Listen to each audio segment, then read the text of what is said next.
All right, everybody, welcome back.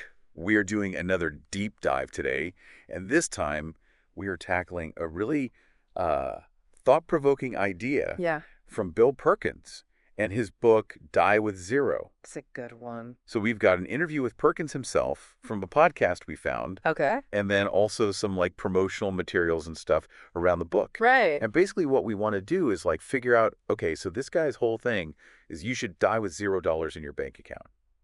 Pretty interesting concept, right? How does that even work? Yeah, a lot of people are probably like, Exactly. And like, how can you actually enjoy your wealth Uh. if you're not like constantly trying to like hoard it and grow it? Mhm. So that's what we're going to look at today. I'm excited. Yeah, it's a really wild concept, right? Like everything we're told about personal finance is like save, save, save, invest, invest, invest. Right, like plan for the future, make sure you have enough. Exactly. And Yeah. Perkins is like, no, spend it. Yeah, but spend it strategically right. Well, that's what we're going to find out, right?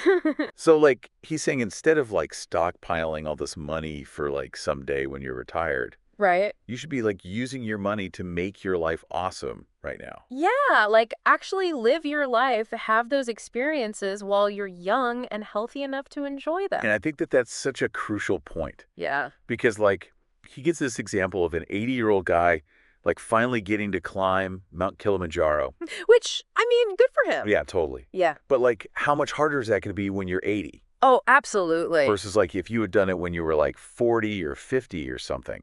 And you can enjoy it so much more. You have the energy, you have the stamina. Right, exactly. So it's like, are you really getting the most out of those bucket list things if you're waiting till you're like Yeah. super old to do them? It's a good point. Yeah. And so Perkins is like, no, you got to do it now. But, Right. and this is what I think is really interesting. He's not saying be irresponsible, Oh, no, not like rape blow all your money on like whatever. Right. He's all about having a plan. Exactly. But a plan for enjoyment, a plan for experiences, Yes. not just a plan for like accruing wealth. Right, right, exactly. It's about like intentionally using your money to like boost your happiness and your fulfillment all throughout your life, Mm-hmm. not just at the very end.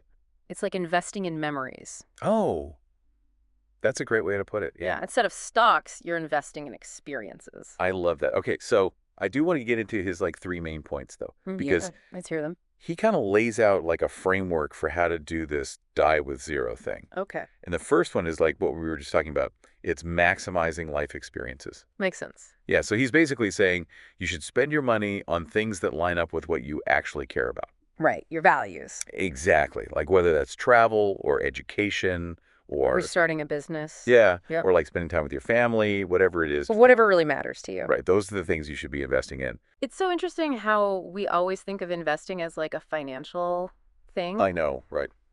But really, you can invest in yourself, in your relationships, Yeah. in making memories that will last a lifetime. It's like a different kind of return. Exactly. Mm. And honestly, probably a much more valuable one in the long run. Totally agree. Okay, so point number two is balancing wealth and health. Oh, this is the one I think a lot of people get hung up on Yeah, me too. because it's scary to think about running out of money. Totally. But Perkins says that's why you have to be smart about it.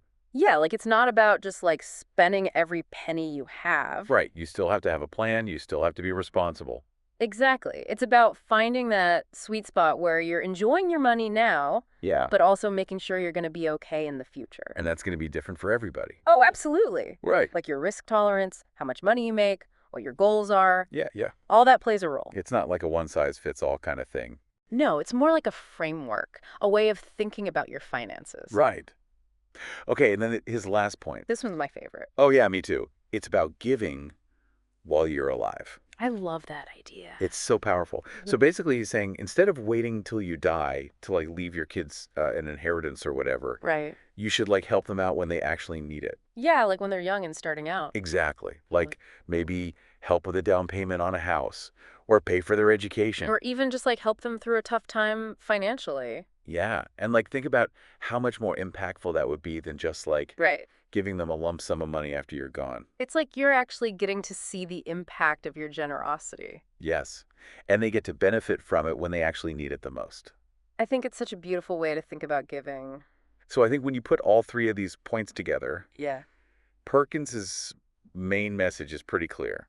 It's that wealth is useless if you don't actually use it to like make your life better. And to make the world a better place, too. Exactly. So he wants us to really think about, like, what experiences would we prioritize if we knew we had a limited time? Hmm.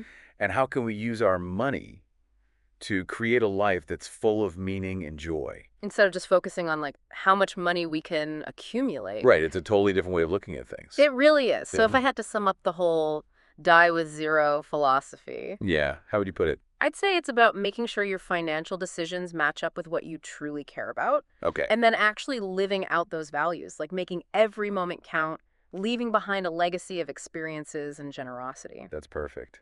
And so on that note, we want to leave you with this question. Yes. How would changing your focus from accumulating wealth to creating experiences change your approach to life?